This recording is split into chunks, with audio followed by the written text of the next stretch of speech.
Bonjour à tous, j'espère que vous allez bien. Aujourd'hui, on se retrouve pour une nouvelle vidéo.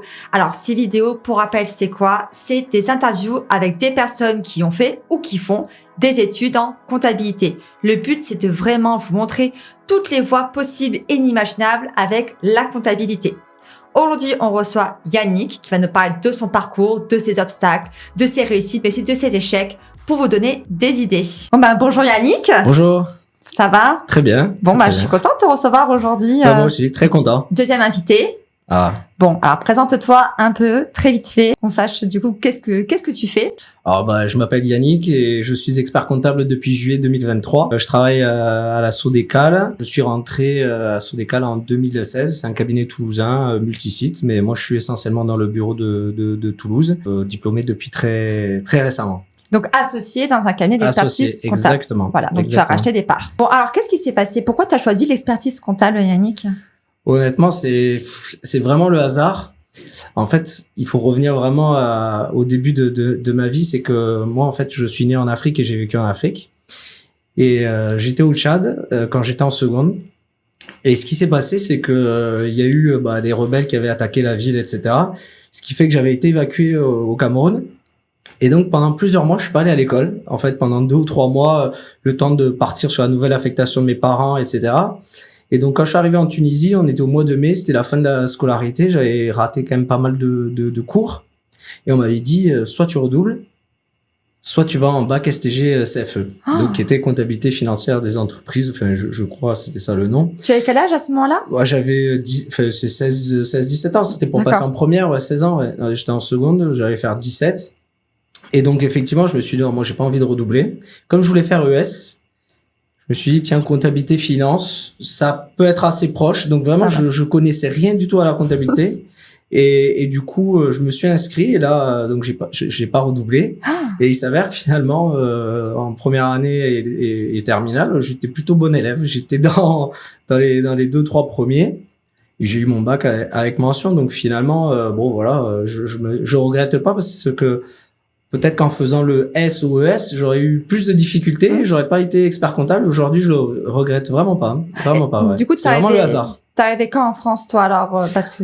Moi, je suis arrivé en France après mon bac. J'ai eu mon bac en Tunisie, du coup. Et aussi, c'est, le hasard fait qu'en Tunisie où j'étais, l'école française proposait la comptabilité et finance. J'aurais été dans une autre école à l'étranger. L'école où j'étais initialement au Tchad, c'était S, ES ou L. Donc, c'est vrai que, grâce à, finalement, entre guillemets, à ces rebelles, à ce changement de vie, ça m'a permis d'aller en Tunisie et finalement d'avoir une école française qui permette de faire ce bac-là. Et donc, en 2008, une fois que j'ai été diplômé, je suis venu en France pour faire mes études supérieures. Ah, mais c'est un super parcours, ça. Ouais. C'est très atypique. Ouais. Mais alors, la comptabilité, on en a parlé du coup au lycée, c'est à ce moment-là? Oui, en fait, c'est au moment où on m'a dit tu redoubles, mais on a 2 autres filières. C'était de mémoire, c'était marketing, c'était un STG marketing communication et un autre comptabilité. Bon, moi, j'avais pas du tout envie de faire marketing ou communication, et donc j'ai fini en comptabilité parce que vraiment j'avais envie de faire ES moi. Donc économie, faire quelque chose qui était lié à de l'économie, aux maths. Il y avait de la finance, il y avait de la compta. Je me suis dit bon, je vais peut-être pouvoir revenir parce que je voulais faire en fait à la base à la fac plutôt éco-gestion ou quelque chose qui ressemblait à ça. Je savais pas vraiment ce que je voulais faire. Et donc c'est vraiment parce que ça se ressemblait quoi. On avait compta, finance, on se dit bon, on va faire un peu d'économie et finalement je regrette pas parce que c'était très intéressant, il y avait un peu de droit, il y avait un peu de management, donc ça ouvrait quand même à d'autres sphères et même en première ou en deuxième année, je ne savais pas que j'allais faire de la compta. Hein. Je pensais que j'allais aller en école de gestion, quelque part dans une école soit de commerce, soit éventuellement à TSM ou autre. À l'époque, c'était IAE. Et donc, effectivement, c'est le hasard. C'est vraiment le grand hasard. Et donc, tu connaissais pas, du coup, le métier d'expert comptable à ce moment-là? Non, j'ai jamais entendu parler. Jamais. Tu te dis, je me lance dans quelque chose que je ne connais pas. Exactement. Bon, au final, c'est bien fait. Au final, non, je regrette vraiment pas. Et oui, vraiment pas. C'est un métier qui allie à la fois de la compta, la gestion, du droit, du mana. Donc, tu fais de tout maintenant. Exactement. Ah, mais c'est génial. Ça. Donc, du coup, là, c'est quoi ton parcours? Donc, tu as ton bac, tu arrives en France, et qu'est-ce que tu fais? Du coup, j'arrive en France. Comme mes parents habitaient à l'étranger, du coup, je cherchais une école qui pouvait m'héberger parce qu'on n'avait n'avait pas trop le temps de trouver, on va dire, un appartement, etc. Donc en fait, on a trouvé l'Imérac. À l'époque, je sais pas si c'est le cas aujourd'hui, mais l'Imérac proposait des chambres étudiantes. Il y avait un foyer étudiant. Donc j'ai fini à l'Imérac en DCG. Donc j'ai démarré par le DCG. Et du coup, pendant ces 3 premières années, j'ai vraiment adoré la compta parce que finalement, on en faisait moins que je trouve au bac. Et on faisait beaucoup de droit fiscal, droit social, il y avait du management. Et vraiment, j'ai pris goût à ces matières que je connaissais un peu d'avant, mais c'était pas à ce niveau-là. C'était vraiment, on sentait qu'on passait un cap. D'ailleurs, ça a été un peu dur le DCG, mais il fallait plus bosser qu'en première et terminale. Mais vraiment, ça m'a permis de découvrir vraiment un autre horizon que je connaissais pas. Parce que le DCG, c'est quand même dur. C'est vrai que quand on a un DCG, on connaît pas. Honnêtement, c'était dur. Et surtout, moi qui venais de ce bac compta, on arrivait entre guillemets les mains dans les poches. Parce qu'on se disait, on va encore faire de la compta. Quand on voyait un 3 à la compta et je sais pas combien d'heures par semaine, on se disait, ça va être facile. Finalement, un 3 à la compta, j'avais pas des 16 ou 17 comme au bac. J'étais à 10, 11, 12, mais sans vraiment bosser parce qu'au final, j'avais les mains dans les poches. Et là, après, on se dit, non, ça marche pas. Et donc, au bout de 2 ou 3 années, là, on commence à se dire, bon, là, il faut bosser. Mais effectivement, oui, il y a quand même un sacré fossé entre le bac et le DCG. C'était assez sportif. Et beaucoup de réflexion. Beaucoup de réflexion, notamment avec le contrôle de gestion, le management, même le droit social. Enfin, il fallait beaucoup apprendre, beaucoup restituer. Donc, c'était pas évident. Oui, parce que le droit, c'est, quand on commence le droit, moi, je me rappelle quand je suis arrivée en DCG, je me doutais pas, ça serait aussi dur. Je me tapais un 5, moi, quand je suis arrivée en droit. Et je me suis dit, je vais jamais m'en sortir. Et c'est que les élèves ne se rendent pas compte de ce step-là, mais qui est du coup surmontable. Tu as bossé comment, toi, il est surmontable, en fait, avec de la rigueur, en fait. Mais quand je dis rigueur, c'est juste de travailler régulièrement, en fait. Moi, la première année, je cache pas, j'ai pas trop bossé dans l'année. J'ai un peu tout donné aux examens. Je pense qu'on le fait tous, en étant jeune. Il faut pas avoir honte de le dire. C'est comme ça. Et première année, ça passe, mais du coup, on se dit, la deuxième et troisième année, il faut pas que je reproduise pareil. Donc, j'ai essayé quand même de temps en temps, tous les mois, à travailler un peu. Et puis, ce qui m'a aidé, je pense, c'est le cadre dans l'école où j'étais, l'Imérac, d'être accompagné. Et finalement, même si on est en licence, on n'est pas vraiment à la fac. Donc, d'avoir un peu ces profs qui mettent un peu la pression comme au lycée. Alors, bien sûr, quand on a 18, 19, 20 ans, l'autorité, on a un peu du mal. Mais je pense que ce cadre-là m'a permis un peu à pas m'éparpiller, le fait aussi d'être en foyer étudiant, à rester peut-être dans ce foyer, échanger avec ses étudiants, ne pas trop sortir. Enfin, vraiment, moi, t'étais dans une logique en fait avec eux. C'est ça. Les 2-3 premières années, j'étais pas un gros fêtard, je sortais pas beaucoup. C'est pas pour autant que je travaillais beaucoup, mais parce qu'on restait avec le foyer là dans l'Imérac parce qu'il y a un bois, on s'amusait, etc. Mais en fait, la deuxième et troisième année, ce qui m'a permis, je pense, de réussir, c'est ce petit travail régulier. C'était pas beaucoup, et c'est les 2-3 petites heures par semaine qu'on fait régulièrement. Et puis après, on donne vraiment tout aussi le dernier mois avant les épreuves. Exact.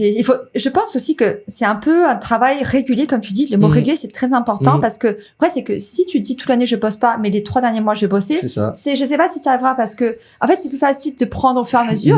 Le travail s'accumule pas et au final, en fait, on peut bosser plus, comme tu dis, à la fin, peut-être pour accentuer certaines choses. C'est ça. Mais c'est quand même un travail qui doit être régulier. Mais ça va dépendre aussi de la personne. On n'est pas tous égaux par rapport, on va dire, à l'apprentissage autre. Il y en a en 3 semaines, ils vont assimiler tout et arriver à restituer. Il y en a d'autres que non. Donc franchement, il y a pas de bonne stratégie. Enfin, pas de bonne stratégie. Si, la bonne stratégie, c'est régulièrement de relire un peu ses cours, de faire quelques exercices parce que c'est la répétition, la pratique qui fait que. Mais ça, au début, vraiment, les 2 premières années, c'était pas. Enfin, c'est vraiment sur la fin de la deuxième année où on commence à se dire si on corrige pas, le DCG à la fin, ça va être compliqué. Ça va être très compliqué. Tu l'as eu facilement, du coup, ton DCG? Je l'ai eu au bout des 3 années, mais avec une moyenne, je me rappelle plus, mais vraiment à 10 et quelques. Moi, ce qui m'a sauvé, c'est le mémoire et en fait, l'anglais, parce que, en fait, j'avais des super bonnes moyennes. J'avais eu 17, au mémoire, 16, je crois, en anglais. Enfin, en fait, c'est 1 ou 2 matières qui m'ont un peu sauvé parce que toutes les autres matières, j'étais à 10. 9,5, 10,5. C'est les pires notes. Ouais, c'est les pires notes. Non, mais ouais, c'est pire vrai, note. parce que C'était 10. C'est un rattrapage, 9. Et on pouvait pas repasser. 9, quand on prend 9, on n'a pas envie de la repasser. Donc, non, j'étais pas un super bon élève, à part sur 2-3 matières, mais après, sur le reste, j'étais dans la moyenne. Oui, voilà. t'étais un bon élève, en fait. Voilà, tu t'avais ni des facilités, ni des difficultés. T'étais dans la normale, on va dire, peut-être. Oui. Bah, quand on voit la moyenne, quand je pense à ce moment-là où on comparait les moyennes avec les collègues, c'était dur, hein, c'était dur. Oui, dur, donc au final, tout le monde avait 10, 11, 12, quoi. Bon, il y en avait toujours un ou deux qui arrivaient à avoir 14, 15, mais c'était pas la norme. La norme, c'était plutôt être autour de 11, 12. Avoir 10, 14, 15, c'est faut être un très bon élève, moi, je pense. Il y en avait un ou deux seulement, hein. Tout le reste, on était à 9, 10, 9, 10, 9, 10. On galérait beaucoup. Ouais. Ah oui, mais surtout, je sais pas si ça a été pareil pour toi. Moi, j'ai réussi à accumuler beaucoup de points en première année. C'est ça. Ce qui m'a permis, en fait, après d'avoir la deuxième, la troisième année, peut-être plus soft. Deuxième année, très compliqué quand même. Ouais, la deuxième. Très compliqué. Ouais. La deuxième, c'est peut-être moi, j'ai trouvé la troisième plus dure. Ah. Ouais, la troisième. Je pense parce que les matières me plaisaient pas. Je pense que c'est à mon avis, les matières, contrôle gestion, j'aimais pas du tout. Le management, ça allait, mais ça dépendait de quoi. Mais après, il y avait le droit social qui me plaisait pas vraiment. Mais je pense que c'est les matières. Oui, après la deuxième année, on a des points, mais on n'a pas fini. Donc oui, c'est ça qui est dur aussi, c'est qu'on passe des matières qui sont dures, on n'a pas fini. Oui. Il faut continuer à avoir des points pour pas être en retard sur la troisième année. Ça. Et donc du coup, c'est très compliqué cette deuxième année. C'est pour ça que la première année, il faut un peu tout miser. Et moi, mon conseil, ce serait que ceux qui ont fait de la compta avant ne négligez pas l'intro, parce que l'intro à la compta, moi, je l'avais un peu négligé. Enfin, négligé, oui, parce qu'on se dit, bon, moi, ça fait 2 ans que je fais de la compta, je savais faire des écritures, des bicrédits, je savais faire un rapprochement bancaire, enfin, je savais faire des choses de base. Mais finalement, sans trop bosser, j'avais 10 ou 11. Et en fait, je me disais, mais Yannick, ça fait 2 ans. Et j'avais eu 16, je crois, au bac en compta. Et je comprenais pas. Et donc, bon, sur la fin, je me suis un peu remis en question, j'ai un peu bossé. Mais même en bossant, j'ai pris que 13 en compta, un 3 à la compta, alors que j'avais 2 ans derrière moi. Oui, plus facilement, t'as peut-être un 16 ou un 17. Quand je vois, c'était surtout les filles qui étaient plus sérieuses. Il y avait 2 ou 3 filles qui venaient de compta STG comme moi. Elles avaient eu 16, quoi. Ah oui, parce et en fait, c'est ces petits 3 points qui permettent peut-être plus tard d'être un peu plus confort, plus serein, parce qu'après on a peur, hein, quand on est tout autour de 10, c'est la dernière année. Bon, moi heureusement, j'ai eu un super sujet de mémoire, j'ai eu de la chance, et c'est ce 17, c'était 17 que j'avais eu, je crois, et ce 17, ça t'as fait un bond, en fait. T'as fait un gros bond avec ça. Ouais, et ben, au final, j'ai fini à 10 et des poussières, hein, 10, et quelques de moyenne, donc c'est vraiment la moyenne. Donc, comme quoi, on peut avoir le DCG limite et être expert comptable. Oui. Ben, comme on peut être expert comptable et être passé par, le bac STG. Moi, à l'époque, le STG, tout le monde disait, votre garage, c'est les nuls. Je me considérais pas comme nul. Oui, peut-être qu'on avait plus de difficultés que d'autres, j'en sais rien. Mais finalement, après, on grandit, on mûrit et puis on évolue. Effectivement, peut-être que d'être passé par STG, ça rend le parcours plus dur parce qu'on n'a peut-être pas des bases ou de la technicité que peuvent avoir les S ou la rigueur. Mais bon, c'est vraiment, c'est le profil de la personne, c'est de l'envie. Est-ce qu'on a envie ou pas? Et est-ce que ça nous plaît? Moi, ça me plaisait, en fait. Oui, tu aimais tes matières, en fait. Tu bossais, mais tu aimais ce que tu faisais. J'adorais. Et du coup, là, t'arrives en DSCG. Exactement. Et là, il se passe quoi en DSCG? Catastrophe. L'IMERAC, encore. Alors, première année, en fait, à la base, je devais pas aller à l'IMERAC, je devais aller dans une autre école. Et finalement, l'IMERAC, je sais pas, peut-être 1 an avant ou 6 mois avant que je termine le DCG, on va ouvrir le DSCG. Et en fait, finalement, du coup, je dis, banco, je reste ici parce que je connais bien les profs, je connais l'école, je l'adore. Et donc, je suis resté à l'IMERAC et surtout parce qu'ils proposaient l'alternance. Et donc là, c'est le début de l'alternance. Le DCG, je l'avais fait en initial. Et donc, je démarre le DSCG en alternance. Et là, catastrophe, j'exagère. Catastrophe niveau études, mais un bonheur niveau travail. Parce qu'en fait, là, pour le coup, on rentre dans le milieu du travail. Alors oui, les tâches, c'était les tâches standards de début, de la saisie, mais en fait, voilà, on prend goût à ce qu'on fait, on apprend, on découvre des nouvelles choses, on découvre la première période fiscale, on commence à réviser des dossiers, on a le contact client qu'on n'avait pas avant, donc d'accueillir des clients, de leur parler, de leur demander des choses, de les appeler, de leur envoyer un mail, enfin vraiment on mûrit, on est confronté aussi au monde du travail, donc à ses collègues, à son patron, vraiment c'est une découverte, mais du coup cette découverte fait que en fait on est attiré par le monde du travail. par sa simplicité, mais voilà, le confort. On C'est se concret, réveille, on va en fait. au travail, voilà. C'est concret. On se réveille, on va au travail, mais une fois qu'on sort du travail, j'ai rien à faire. Enfin, on lâche le cerveau et on fait autre chose. On est fatigué surtout, peut-être aussi. On est fatigué et donc on pense plus au diplôme. Puis quand on va en cours, on va en cours, on écoute, on suit, mais finalement, en fait, on travaille plus. Enfin, je travaille plus autant que ce que j'avais travaillé en DCG, parce que déjà en DSCG, il y a très peu d'heures de cours. Enfin, moi, je me souviens, je passais des fois 2 mois en entreprise, en période fiscale. Nous, on avait un planning où sur février-mars, je passais 2 mois en entreprise sans jamais aller en cours. Ah oui, d'accord. Donc pendant 2 mois, on lâche les cours. Alors, quand on revient en cours, on n'a pas envie. Et c'est là où il y a eu vraiment un décalage peut-être qui s'est créé. En se disant finalement l'école c'est chiant. Vraiment où puis tu gagnes ta vie aussi, donc tu te dis je gagne de l'argent. C'est ça. Je suis dans le concret. Alors, je gagnais pas grand chose, c'était 80% du SMIC ou 70, je sais plus, mais oui, on gagne pas grand chose, mais oui, on commence à avoir un peu d'argent, on commence à sortir, on n'a plus envie en fait, on n'a plus envie d'avoir cette rigueur d'aller en cours tous les jours parce que le monde du travail c'était vraiment différent quoi. Donc donc là du coup c'était plus compliqué pour toi le DSCG en fait ce qui a été dur c'était d'allier en tout cas pour moi je sais pas pour les autres mais d'allier travail et études c'était compliqué parce que en fait, j'ai pris goût au travail, j'adorais ce que je faisais. Bon, au moins, ça conforte le fait que tu veux faire ça. Je voulais faire ça. De faire ce métier, du coup, tu te Exactement. dis... Là, parce que quoi, c'est que quand on est dans les études, on n'a pas ce côté pratique. Donc, on révise quelque chose qu'on ne sait pas ce qu'on va faire.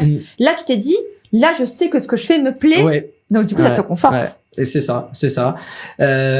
Et puis, donc, ça motive, mais bon, ça motive un temps, hein. Après, on est toujours humain. Donc, on bosse pas. Et puis, pareil, comme le DCG, premières années. Le DSCG, c'est en octobre. Donc, en fait, on commence à travailler en août, septembre. On essaie de rattraper. Donc, le DSCG, assez dur parce que du coup, j'ai pris 4 ans pour le valider. Enfin, 4 ans. En fait, j'avais passé donc sur les 2 années diplôme, mais il me manquait 2 matières où j'avais une note éliminatoire et une autre où j'avais. Lesquelles matières? C'était quelle matière qui te manquait? En finance, j'avais une note éliminatoire. Ah, mais c'est toi la finance qui pose problème aux élèves. Alors, bizarrement, la finance, j'ai une note éliminatoire, mais l'année suivante où je la passe tout seul, je prends 11. Donc, du coup, j'étais content, mais j'avais plus celle-là. Donc, en fait, moi, ma stratégie était la suivante. C'est que comme je travaillais, je me suis dit, je suis pas pressé, je suis en train de bosser, ça me plaît. Et en fait, il me manquait 2 matières pour valider le DSCG. Le reste, j'avais 10 et quelques, j'avais aussi C'était pareil. quoi comme matière? C'est toujours la même, donc. Compta, c'était dur. C'était vraiment dur, la conso, la fusion. Enfin, la compta, c'était assez dur. La compta et la finance. D'accord, donc quand même 2 belles matières quand même. Oui, mais il me manquait pas grand chose. C'était 8 ou 9, je pouvais être diplômé. Donc non, parce que la compta, j'ai repassé, j'ai eu 9, mais je l'ai gardé ou 8,5, mais j'ai plus en tête, mais 8,5, 9, Mais en fait, j'avais réussi, éco. Alors nous, à l'époque, l'éco était à l'oral, avec un peu d'anglais sur la fin. J'avais pris 14, 15. Et le mémoire, j'ai encore eu 16 ou 17. Et donc il est très fort au mémoire. Hein. Pas au deck. Mais non, donc j'avais pareil réussi une super note. Donc en fait, j'avais pris des bons points d'avance. J'avais pris les autres matières, j'étais autour de 10, hein. Vraiment 10, 10 et demi. Tu es très 10 alors. Très 10. Tu es très 10. Ouais, très 10. Management, système d'info, 10 et demi. Le droit, j'avais 9 et demi. En fait, j'étais très proche des 10, ou sinon, sauf ces 2 matières où à l'oral, beaucoup d'élèves j'avais comme ça. Cartonné. Voilà. Et donc, moi, ma stratégie, c'était de me dire, bon, tu travailles, il te reste 2 yeux. Et en fait, je disais, j'aurais pu passer 2 yeux en une fois. En fait, j'ai passé une par une. Donc, j'ai fait la finance, j'ai eu 11, ça m'a rassuré. Et en fait, l'année d'après, du coup, comme il me fallait pas grand chose pour avoir, j'y suis allé. Bon, j'ai quand même bossé et j'ai pris, du coup, 8,5, 9 et j'étais diplômé. Et donc, c'est pour ça que ça a pris 4 ans. Mais en fait, ça a pris 4 ans parce que c'était un choix. C'était, ça a été dur les 2 premières années, je l'ai pas eu en une fois. Mais je pense qu'en 3 ans, j'aurais pu le faire. C'est juste que je me suis laissé ce temps. J'ai volontairement pas mis de pression et je me suis concentré au travail parce que ça me plaisait. Et en fait, après l'alternance, c'est que il m'avait proposé un CDI là où j'ai fait mon alternance et donc ça se passait bien. Et donc j'étais content, je travaillais, je faisais ce qui me plaisait et donc voilà, je me suis dit dans la tête, tu seras diplômé quand tu seras diplômé. Par contre, l'erreur, c'est de pas lâcher parce que à un moment donné, c'est vrai qu'au bout de 2 ans, on se dit est-ce que ça vaut le coup, est-ce que ça vaut pas le coup d'y aller. Bon, après il y a le deck en tête, donc je veux faire le deck. Et pareil, le deck, je l'ai pas démarré. J'aurais pu le démarrer puisque j'avais validé assez de jeux pour le démarrer. Mais je me suis dit, t'es pas pressé.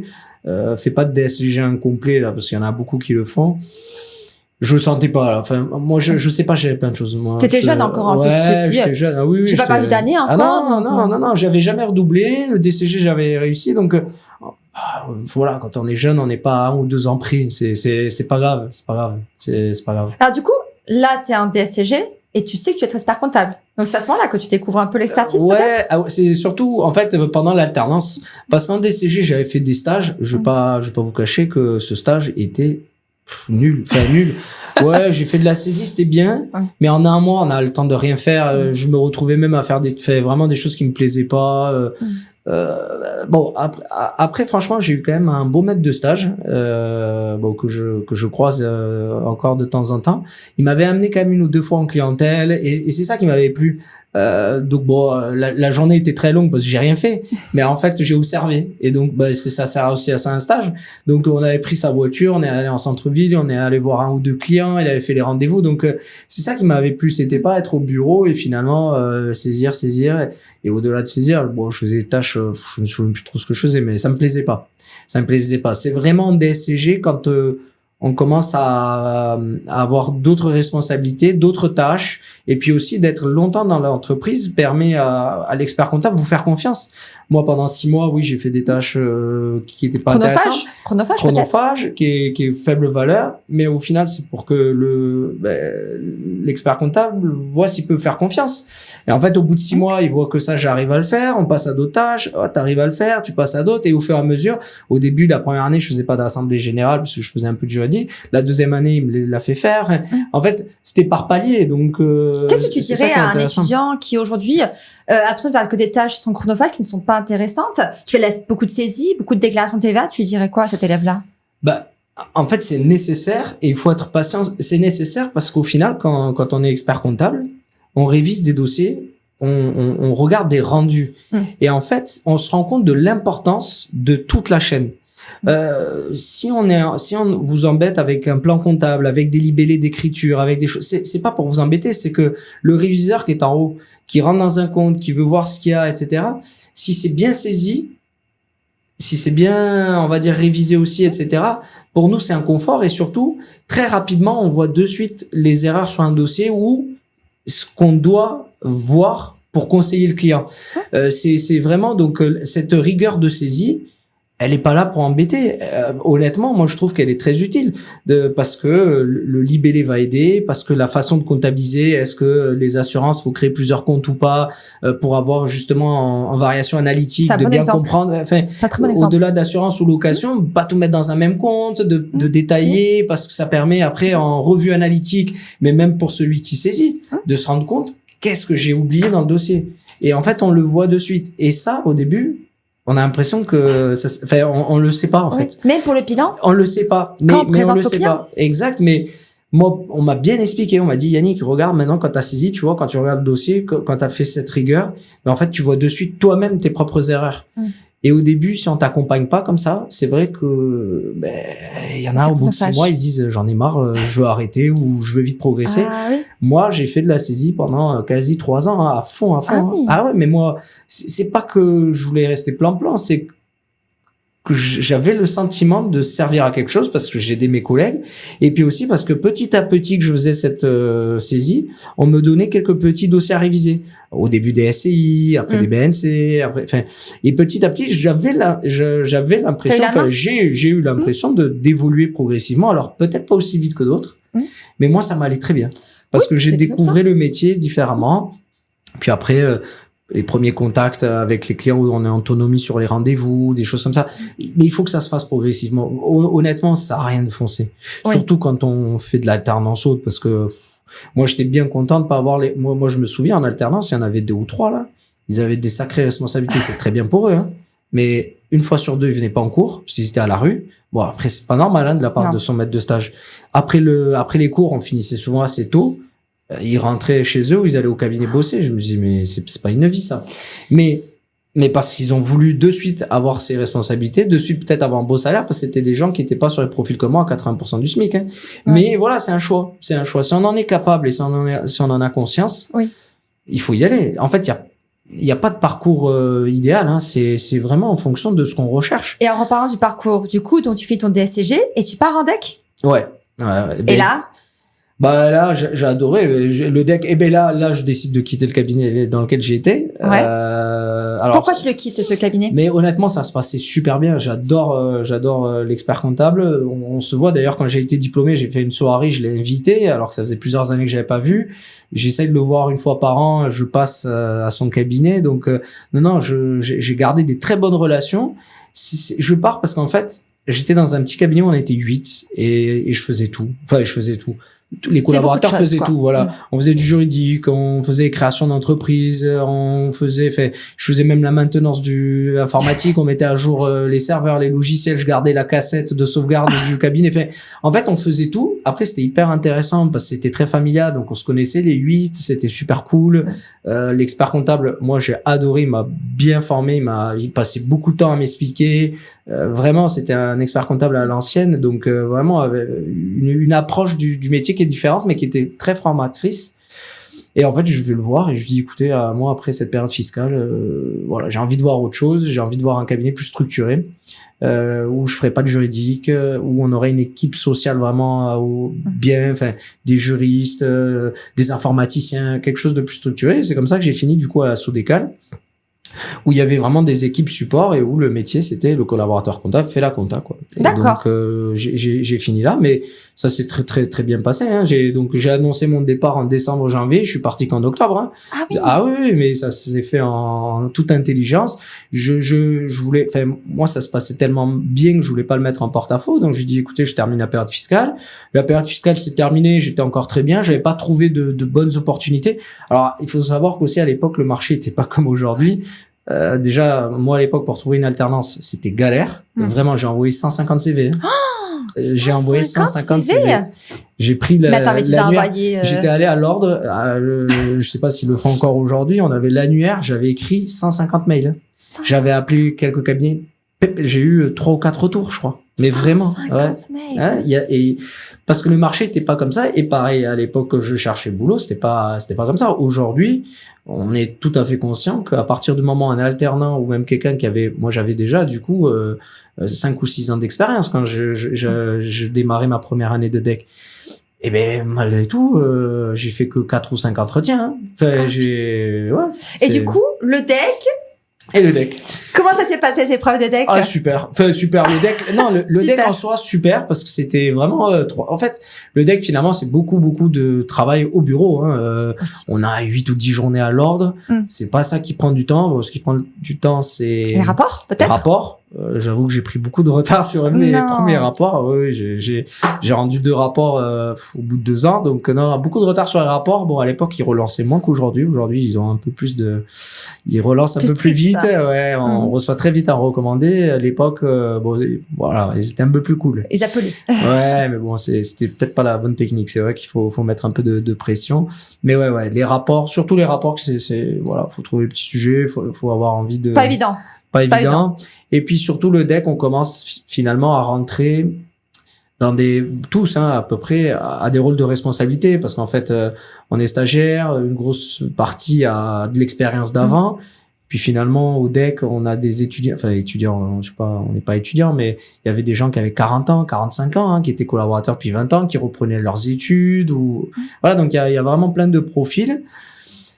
Et donc, ouais, au final, on a tous plus ou moins quelques petites responsabilités. On commence à être responsable d'une ou deux choses par-ci par-là. T'as un vrai portefeuille, des fois de personnes Alors, aussi. portefeuille ou personne, des fois d'un alternant, des fois d'un stagiaire, des fois c'est nous qui sommes responsables d'un pôle un peu spécifique. Enfin, ouais, il y a plein de choses qui se mettent en place et donc et c'est là où finalement on commence à prendre encore plus goût. Enfin, moi, en tout cas, j'ai pris goût à ce moment-là parce que mon métier a beaucoup évolué. Enfin, par rapport aux tâches que je faisais dans les premiers cabinets et aujourd'hui, c'était vraiment différent. Surtout, je suis entré dans un cabinet où du coup aussi ma clientèle n'était plus la même. Je commençais à gérer des entreprises un peu plus TPE plus costaud ou limite PME, et aujourd'hui beaucoup de PME, mais du coup petit à petit on découvre du 300 000 euros de chiffre d'affaires, on commence à basculer à 3 millions, 4 millions, 5 millions. C'est un step, hein. Enfin, c'est une belle entité quand même là. Ouais, non, on a des belles. Nous, on a la particularité d'être spécialisé dans la grande distribution, donc on fait beaucoup de grande distribution. Et après, on a la chance en fait d'avoir des belles PME qui sont dans la conserve, qui sont dans le foie gras, qui sont aussi dans les vignobles, etc. Mais des belles PME, hein. On parle de 30 millions, 20 millions ou 15 millions de CA, et d'autres même à 50. Donc on a alors je dis pas que c'est toute notre clientèle, mais ça représente quand même un bon 30 ou 40%. Donc finalement, passer d'un cabinet où on gérait le petit plombier, j'en gère toujours, hein, des plombiers, mais on arrive au deck et on commence à avoir ce type de clientèle. Là, oui, on gagne en maturité aussi.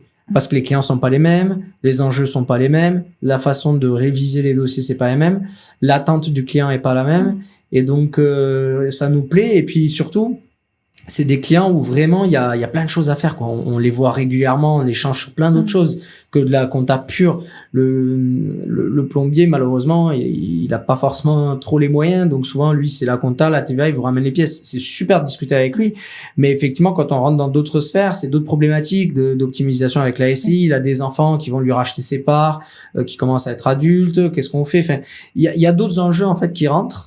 Et du coup, c'est ça qui devient encore plus intéressant, mais du coup encore plus dur parce que on sait pas faire. Enfin, on sait pas faire.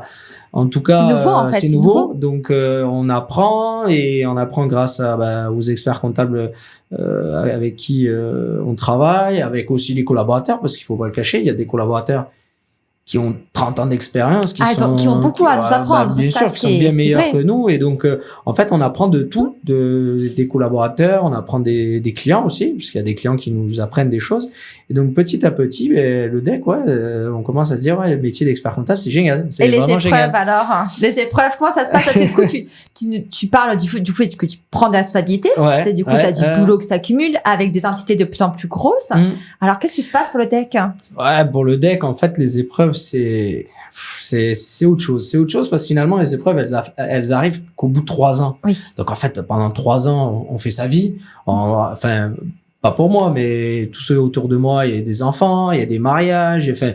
En fait, on grandit, quoi. On grandit. Et puis, en fait, on se dit, on n'est plus fait pour les études, quoi. Et quand il faut maintenant réviser, parce qu'en fait, pendant 3 ans, on va à l'ordre, mais on révise rien.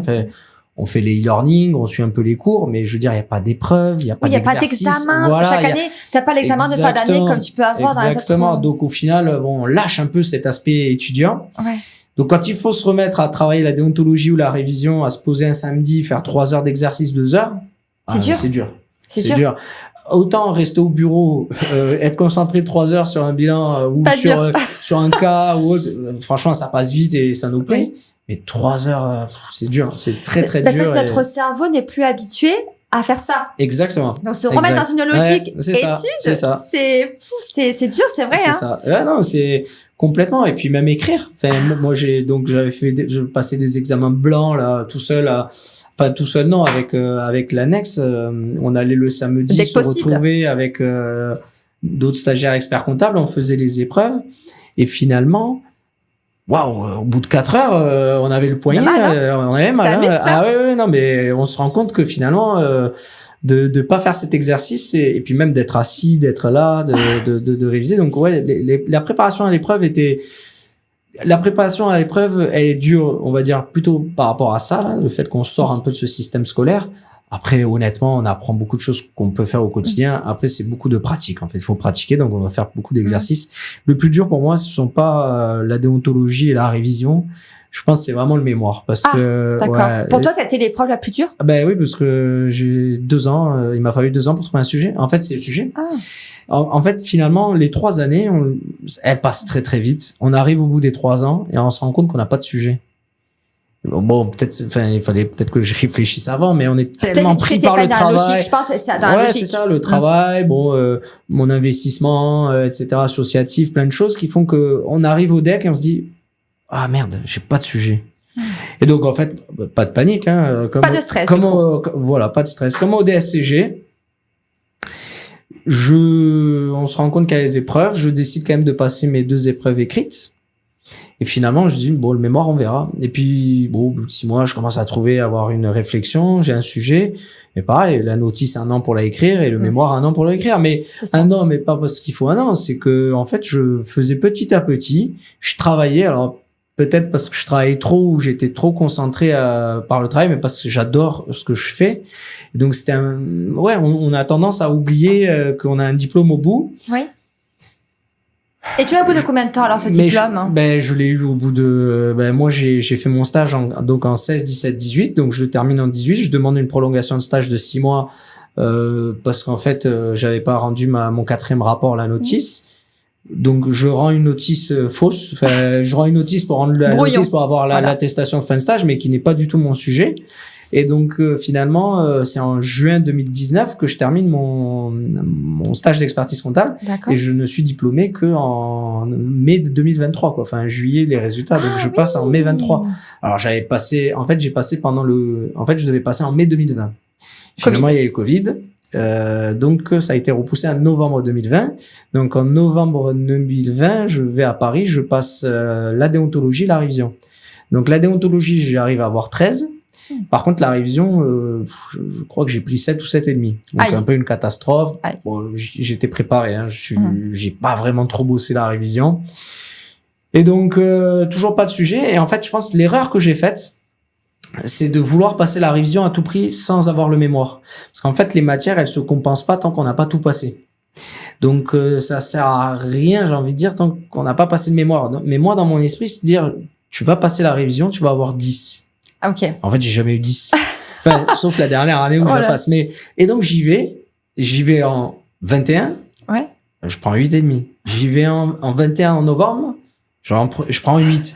Donc là, tu régresses en plus. Ouais, non, mais 8,5. En fait, je me dis, bon, ma note, c'est 8,5. Donc, il faut que je passe mon mémoire pour que ça compense. Mais pour que ça compense, il faut que j'ai 9. Du coup, parce que j'ai pris que 13 et bon. Et donc là, je passe mon mémoire. Je prends 10 au mémoire. Donc, tout juste la moyenne. Donc, il me faut bien 9. Et je prends 8,5 aussi. Mais non. Et donc là, je me dis, merde. C'était pas la stratégie perdre. Mais pareil. Mais vraiment, mais là, je suis totalement fautif. Je suis allé en touriste. Mais vraiment, j'exagère en disant touriste. J'ai préparé ma doc. J'ai fait quelques examens. Mais en réalité, j'ai pas vraiment, voilà. Tu t'es pas mis à... J'ai fait 1 heure par-ci, 1 heure par, enfin, plus pour me dire, j'ai fait un peu. Être un peu rassuré dans la copie, peut-être. Ouais, pour me rassurer. Et finalement, là, je commence à paniquer. Parce que 9, donc j'ai passé 4 fois, j'ai jamais eu 9. Là, je dis, c'est pas possible. J'ai de la chance d'avoir des associés formidables. Et donc, ils me disent, écoute, Yannick, là, il faut absolument que tu sois diplômé. Donc, ce que tu fais, là, c'est, tu t'en vas. Tu vas réviser, on te veut pas au cabinet et on t'aide et on te révise les dossiers, on gère, tu t'en vas, c'est plus ton problème. Et donc je me suis inscrit à une école à Paris là, et donc du coup j'ai fait 1 semaine intensif pendant 1 semaine tous les jours de 9h à 17h des cours. Et en fait les cours c'était préparer ça, c'était de faire des exercices, que des exercices à dire comment pour répondre à cette question, où est-ce qu'il fallait chercher, comment fallait faire, qu'est-ce qu'il fallait répondre, aussi se structurer. Ce que je me suis rendu compte, c'est que j'avais tout le temps les bonnes réponses entre guillemets. Enfin, tu cherchais bien en fait. En fait, c'est que je n'avais pas la bonne méthodologie pour écrire. Ma réponse, en fait, a été, j'ai du mal, enfin, je suis pas très à l'aise à l'écrit, et donc effectivement, mes réponses étaient nulles, mais vraiment, mais nulles. Parce que j'avais pas la structure. En fait, c'est la structure qu'on nous a appris en DCG, DSCG. C'est juste que je l'ai pas appliqué. Règles de droit, application. Ouais, règles de droit, application, réponse. Et je le faisais pas, ça. Je mettais une saucée, là, de 10 lignes et puis points. Voilà. Et là, en fait, c'est la règle. On se mouille un peu parce qu'il faut donner sa réponse au deck. Tac. Et puis, en fait, en faisant ça, et ben l'année où j'ai passé, donc en ayant cette 1 semaine où vraiment j'ai lâché le boulot en période fiscale, c'était en avril, hein, j'ai rien fait, et en fait j'ai eu 11.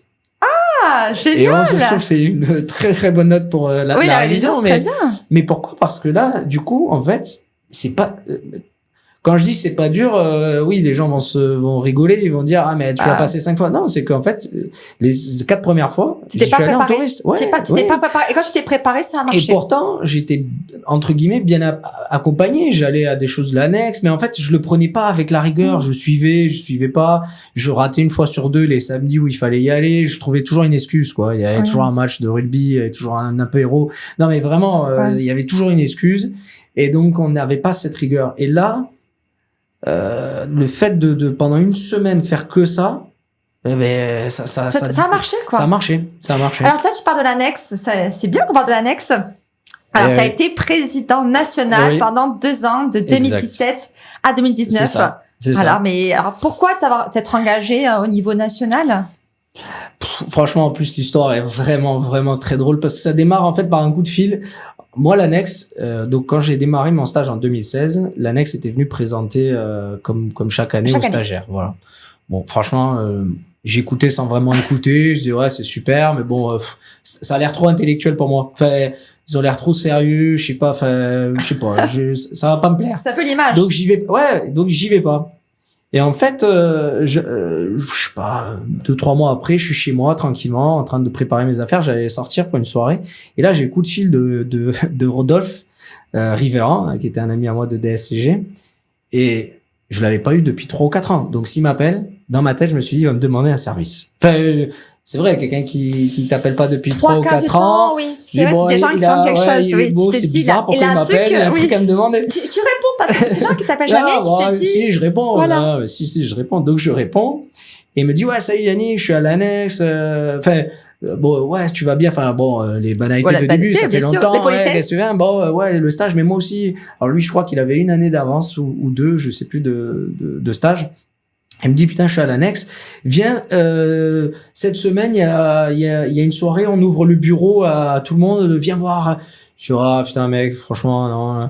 Mais viens, il y a lui. Enfin, et du coup, il m'avait cité 2-3 personnes que je connaissais. Je dis, bon, allez. Et t'as cité à venir. En fait, je suis venu plus pour revoir les copains, en fait. Et donc, je suis arrivé là. Ça s'est super bien passé. D'ailleurs, ce premier soir-là, on a fini en boîte de nuit. On est rentré à, je sais pas, très bonne soirée. À 4 ou 5 heures du mat. J'étais avec Nicolas, qui aujourd'hui est un très bon ami. Et donc, en fait, je me suis dit, waouh, c'est super. Bonne ambiance. C'est pas comme je pensais, au final. C'est ça. Super ambiance. On a bien rigolé. Je me dis, bon, bah, ça peut servir. Je me dis, ils font des choses super intéressantes. Ça me servira. Et puis, au moins, ben, je retrouve un peu une bande de potes. T'as tes amis, donc tu te dis, c'est cool, j'ai mes copains, je fais autre chose dans la profession. C'est ça. Et là? C'est ça. Et ben là, du coup, je fais le bureau suivant. Et on me dit, ah tiens, tu veux pas... Alors, à l'époque, on n'était pas comme aujourd'hui très connectés, donc on n'avait pas de page LinkedIn. Ouais. Donc en fait, moi, je gérais la communication. Je faisais les posts de la page Facebook de l'annexe. J'avais créé une page Twitter. En fait, je créais les événements, je créais la page, je gérais un peu la partie communication, etc. Et puis, s'il fallait aller dans les écoles, présenter la filière, j'y allais, etc. Donc, c'était surtout ça mon rôle. Et donc, c'est comme ça, en fait, que je suis rentré à l'annexe. Et puis, ça s'est super bien passé. Et en fait, il y avait Elodie Bedoc, qui était la présidente de la région à l'époque, qui était au national, a été vice-présidente. Et en fait, elle, son mandat allait s'arrêter. Elle s'est dit, il faudrait qu'il y ait un Toulousain qui soit quand même au bureau national. On est une grande région, etc. Donc, elle me dit, viens, il y a un bureau national qui se réunit. C'était en février-mars, puisque c'est à partir de ce moment-là qu'on commence à ouvrir un peu les bureaux. Et donc, je vais à Paris. Et en fait, la journée, ça s'est super bien passé. Ça m'a plu. Parce qu'en fait, ce qu'il faut savoir, c'est que moi, je vais à Paris en mars, mais je suis à l'annexe depuis novembre. Hein. Donc, ça faisait 6 mois. Ça faisait pas longtemps que tu étais là. Oui, non, mais vraiment, je découvrais. Et puis, je dis, ouais, franchement, c'est intéressant. On apprend. C'est autre chose national, hein. C'est autre chose que la région. Bien sûr, c'est autre chose. Mais en fait, au début, je le sais pas. Mais en réalité, ces 2 années d'annexe m'ont permis de grandir. Mais alors, pas par le poste. J'aurais pas été président, mais juste membre du bureau. On grandit parce qu'on échange au quotidien avec d'autres stagiaires. Donc, on partage. Oui, c'est vrai. On partage nos galères, nos petits tips pour le diplôme. Et donc, en fait, ça apporte l'annexe. Et ça c'est vraiment... Et puis, on rencontre des partenaires. Bien sûr que ils sont là pour vendre un produit, nous aussi pour peut-être voir est-ce que ce produit nous intéresse ou pas, mais au-delà de vendre le produit, il y a des partenaires qui sont très intéressants parce qu'en fait, ils ont une autre approche, ils ont une autre façon de voir le métier qui est pas la nôtre et en fait, en discutant avec eux, ben on mûrit, on se dit voilà ce que je veux dans mon cabinet ou voilà ce que je veux pas faire dans mon cabinet. Ça te donne des idées du coup à ce moment-là. Exactement. Et en plus, du coup, toi, donc tu es président national. C'est ça. Et là, tu as une deuxième difficulté qui s'offre à toi.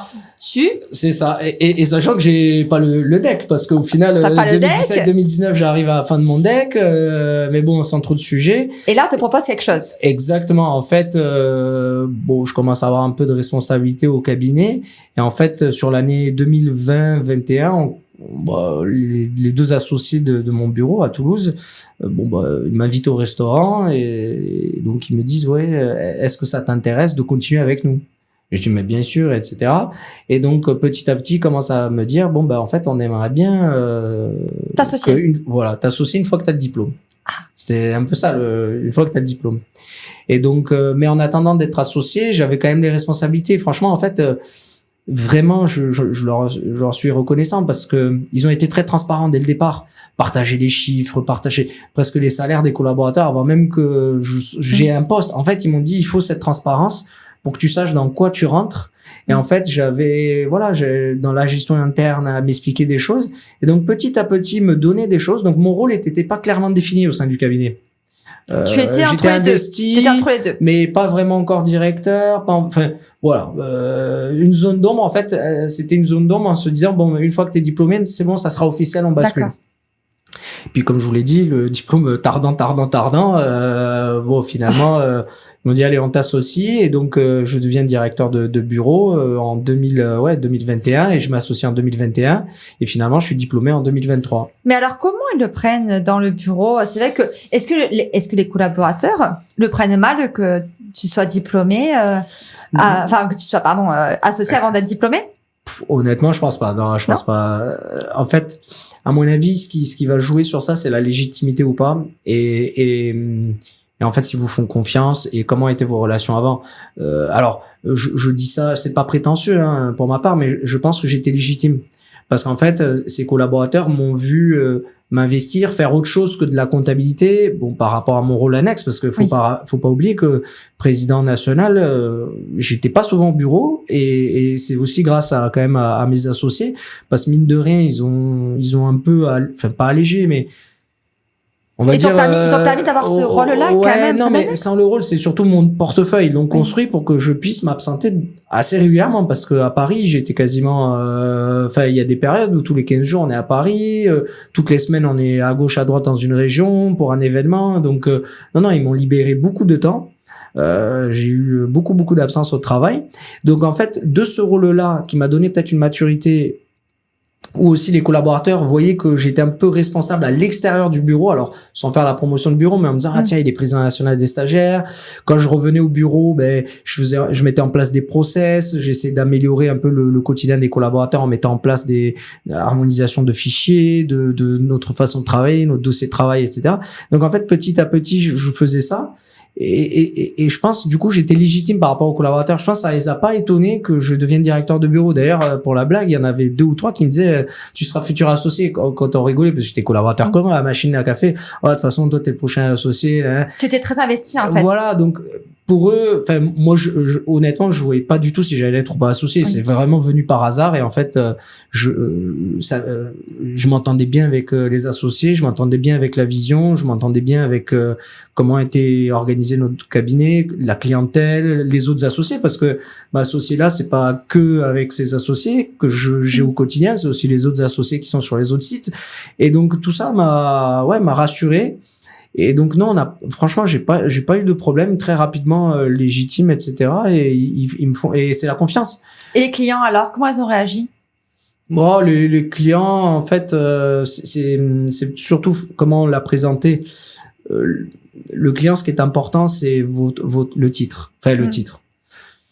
En fait, on l'a présenté où je m'associais, donc j'étais directeur, et comme j'étais directeur, c'est moi qui allais gérer le dossier, même si j'étais pas diplômé, mais que le diplôme allait arriver. En fait, il y a une façon quand même de la porter, parce que le pire, c'est le client qui se sente, en fait, comment dire, de seconde zone, parce que si un associé qui gérait le dossier dit au final maintenant c'est lui qui va gérer, c'est plus moi, on me dit mais attends, lui il est pas encore expert comptable, pourquoi tu me donnes lui? C'est que donc il fallait quand même un peu le soit bien présenté exactement, en fait, soit bien exactement présenté. Et donc bon, la plupart des clients que je connaissais déjà, c'est moi qui continue à gérer les dossiers, et après les autres en fait soit c'était les nouveaux où j'absorbais les nouveaux, et puis les anciens en fait c'était vraiment petit à petit en disant il est directeur, maintenant c'est lui, mais il est en train de passer le diplôme, enfin progressivement.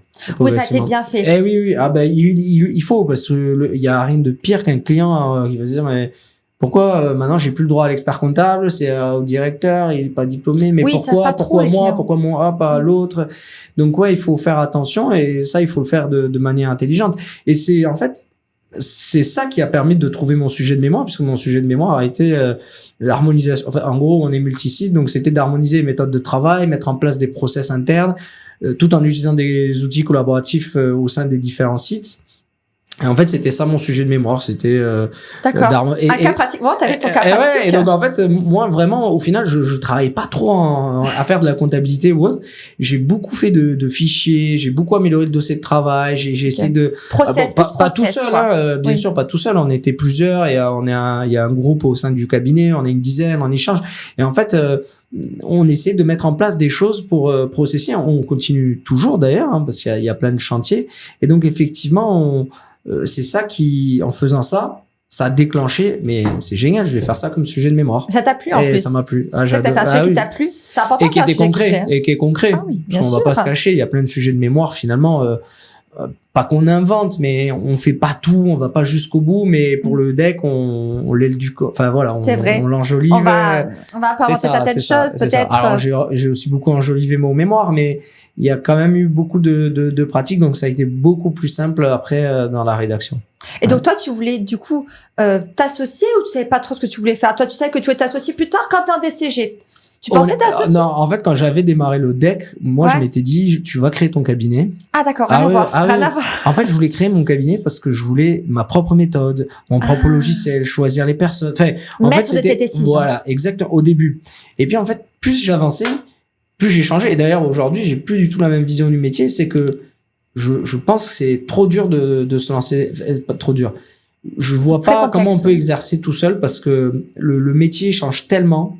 Il y a tellement de choses, et je suis persuadé que comme ça, dans des petits groupes où on est plusieurs, etc., c'est mieux, quoi. C'est mieux parce que il y a aussi tout augmente, les coûts des outils augmentent. Donc en fait, d'être plus nombreux, ça permet de. Ça répartit les charges. C'est ça, répartit les charges. Et au-delà de répartir, vous avez toujours un associé qui va avancer dans un domaine qu'il va maîtriser. Il y en a un qui est passionné de facture électronique, il y va. Il y en a un qui est bon sur le commercial, il y va. Et en fait, on a tous des profils différents. Nous, les associés, on est 14 en tout. Mais il y en a pas un qui se ressemble. Vous amenez tous quelque chose à la différence. Bien sûr. Et en fait, du coup, tout seul, je me voyais pas me dire, oh là là, tu vas devoir gérer ça. Et en fait, j'allais repartir dans les travers de pourquoi j'avais changé de cabinet. Je vais gérer ma sauvegarde informatique, je vais gérer ça. Alors, je dis pas que... Il y en a qui aiment ça, en fait. Il y a plein de façons d'exercer, et ça, je le relève pas, mais pour moi, c'est pas adapté à toi. Voilà, à moi. Et puis, en fait, je me suis dit, mais c'est génial, j'arrive, il y a déjà quelque chose, quoi, une équipe support, mais je fais plus de lettres de mission, je fais plus de facturation. Non, mais. Ah, mais c'est très structuré, c'est génial, pour ça. Du coup, je me vois plus le faire. Alors, s'il faut vraiment le faire, un jour, pour X ou Y raison, je dois aller m'installer tout seul. Oui, on finira par le faire, on sait le faire, mais. Mais maintenant que tu as goûté à ça, peut-être pas. Non, parce que c'est vraiment, ça enlève une épine du pied. Et ça permet finalement de se concentrer sur d'autres choses, d'aller voir les clients. Moi, mon quotidien, finalement, c'est beaucoup échanger, enfin, beaucoup de téléphone, mais au-delà de beaucoup de téléphone, c'est beaucoup d'exceptionnel à des instants T, un client qui veut vendre, un client qui veut acheter, donc il vous appelle, il vous demande conseil. Beaucoup de conseils, beaucoup de conseils, beaucoup de oulin, là, j'en ai un malheureusement ses parents qui étaient associés, gérants, viennent de décéder, donc il y a toute la suite à préparer, et c'est nouveau aussi, parce que des fois on se dit moi j'ai jamais eu ce cas, donc d'être tout seul. Bon, tout seul, on peut toujours demander à des amis ou par le CGEC ou des connaissances. Mais là, c'est vrai, quand on a ces problématiques-là, l'associé, soit qui est dans le bureau, soit petit coup de fil à l'associé qui est à Montauban ou à Paris. Ouais, alors j'ai ça, ouais, tu l'as déjà eu, comment tu le traites? Exactement. Et, et au final, il y a, moralement, c'est un beau soutien. Je dis pas que c'est facile au quotidien. Hein. Il y a toujours entre mais rien n'est associés. facile. Aucun type n'est facile. Enfin, de structure. De toute façon, l'association, c'est un mariage. Donc, oui, c'est plus dur qu'un mariage, même, je pense. C'est plus dur qu'un mariage, mais c'est un mariage. Donc, il faut bien savoir avec qui on se marie. Mais du coup, c'est pas pour autant que ça va être facile tous les jours. Non. Il y a des hauts, il y a des bas, et puis en fait, il faut composer, il faut pouvoir faire des compromis, et puis à un moment donné, dire on peut pas tout avoir. Bon, il faut aussi que de l'autre côté, ça soit la même chose. Sinon, à un moment donné, ça crée une friction et on se sépare. Mais Et alors, du coup, tu dirais quoi, toi, à un élève qui aujourd'hui a 17 ans, qui ne sait pas s'il se lance dans les études de compta, tu lui dirais quoi par rapport à ton parcours, par rapport à ce que tu as vécu? Moi, je dirais fonce, parce qu'en fait, ce métier-là, il ouvre à plein de choses. Moi, aujourd'hui, donc DCG, DSCG, DEC, mes amis qui ont fait le DSCG mais qui n'ont pas continué au DEC, aujourd'hui, j'en ai un qui est aux impôts. Alors, il est professeur, du coup, au cadastre. Il y en a un autre qui bosse dans une entreprise. Il est DAF dans une entreprise.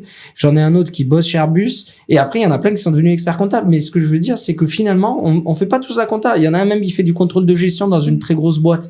Et donc, finalement, avec ce même diplôme, on peut aller aux impôts, dans une entreprise, on peut faire du contrôle de gestion. Il y en a même un qui a fait le DSCG, il a pris passion pour le social. Aujourd'hui, il fait de la paye. D'accord. Ah, il est collaborateur paye. D'accord. Bon, voilà. Alors, il a dû refaire. Il s'est fait un petit certificat, mais il avait quelques bases. Il a refait une école pendant 6 mois, mais il a quelques notions de droit social. Donc, ça a aidé, mais voilà, ça vraiment, au bout d'un moment, si ça nous plaît pas, on a le DCG, on peut faire plein de choses. Ça ouvre d'autres portes, en fait. Bien sûr. Ça ouvre d'autres Et portes. au-delà de ça, avec le DCG, si on a envie de faire de la gestion de patrimoine, on rebifurque sur le diplôme gestion de patrimoine et on va faire autre chose parce que ça va apporter des socles communs sur certaines matières. Oui. Alors bien sûr la compta, mais la compta elle prend rien. On fait beaucoup de droit. La compta c'est du droit. Hein. La compta c'est que du droit. Ce que tu dis c'est très vrai parce qu'on a l'impression que mais oui. On fait des maths, on fait pas de maths. Mais non, on fait pas de maths. Non. Et on fait beaucoup de management, d'analyse, de compréhension de l'économie, des enjeux de société. Aujourd'hui en plus il y a de plus en plus d'enjeux sur la RSE, donc aussi c'est notre rôle d'accompagner. Moi le client c'est pas de savoir si on a bien comptabilisé sa facture de téléphone. Moi je m'en fiche. Moi, c'est au bout d'un moment, c'est d'arriver à dire au client, attends, là, t'es dans ce secteur très polluant. Moi, j'ai des clients là, un peu dans le secteur pétrolier. Qu'est-ce que vous êtes déjà en train de mettre en place par rapport à des législations qui sont en train de changer sur la RSE, votre responsabilité, le truc, la pollution. Donc, c'est d'accompagner. Alors, je sais pas tout faire, donc c'est aussi de s'entourer. Pas tout faire. Oh non, mais arrête. Du coup, c'est de s'entourer.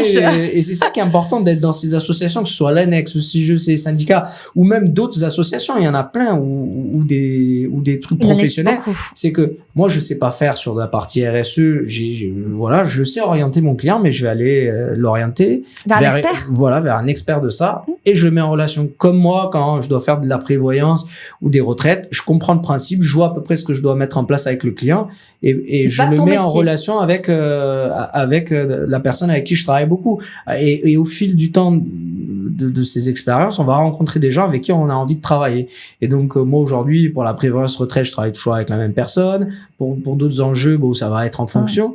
Mais on peut pas tout faire. Et c'est pour ça que j'ai pas voulu exercer tout ça, c'est que je suis conscient qu'on peut pas tout faire. Et en fait, d'être dans la structure dans laquelle je suis, je dis pas que c'est la meilleure façon d'exercer, mais d'avoir un pôle où il y a des avocats. Nous on a des avocats en interne qui sont d'ailleurs associés avec nous. Ils maîtrisent. On a un avocat qui est très bon, qui maîtrise les fonds d'investissement. Donc voilà, c'est une niche. On a une juriste qui est spécialisée de la propriété intellectuelle, les brevets, des choses comme ça. Donc en fait, ça nous permet dans le champ en fait je dirais de tout ce qu'on peut offrir, d'aller chercher d'autres clients et de mettre en relation en interne avec une personne. Parce que c'est et toi, d'être là. Façon. Et oui, et d'être là. Et donc moi je dis à ces jeunes-là, faut pas s'enfermer sur une façon, parce que moi ma façon elle a changé 15 fois d'exercer. Au début c'était tout seul, après c'était là, après c'était en association, après c'était dans un big, après c'était. Enfin, au final ça fait que changer. Et aujourd'hui, ce jeune-là il doit se dire, je fonce. C'est pas grave, ça peut être dur. 4 ans de DSCG, peut-être 4 ans de DCG. Le tout, c'est est-ce qu'il aime ce qu'il fait? S'il aime ce qu'il fait, il faut qu'il aille au bout et qu'il soit patient. La patience, parce qu'au final, je suis rentré en DCG en 2008. J'ai fini, du coup, être diplômé de DEC en 2023. Le parcours est long, mais il est long J'ai pas lâché. C'est de la motivation. Je suis pas plus intelligent qu'un autre. C'est juste que, j'ai fait autre chose. J'ai été à l'annexe, donc j'ai pris mon temps, je me suis amusé avec les stagiaires, je les ai représentés, j'ai fait des événements.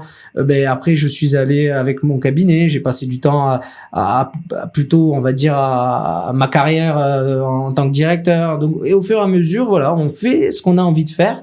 Et puis les études, c'est pas grave, si c'est l'année d'après, c'est l'année d'après. Ça arrive pas. C'est ça. Mais par contre, il faut pas se laisser emporter parce qu'on peut vite lâcher. Moi, j'ai eu de la chance. Voilà. T'as eu un cadre après, ouais. Ouais, j'étais tout seul aussi. J'ai eu des relations, mais ce que j'ai pas été forcément comme un couple marié, peut-être avec d'autres engagements. J'ai pas d'enfants. T'as pu faire Donc ça m'a permis peut-être une plus grande liberté. C'est vrai que si on a des enfants et un autre cadre c'est plus complexe. Ouais. Et donc il faut passer plus vite. Il faut pas lâcher. C'est vraiment, faut pas lâcher parce que au-delà de la compta, il finira peut-être ailleurs.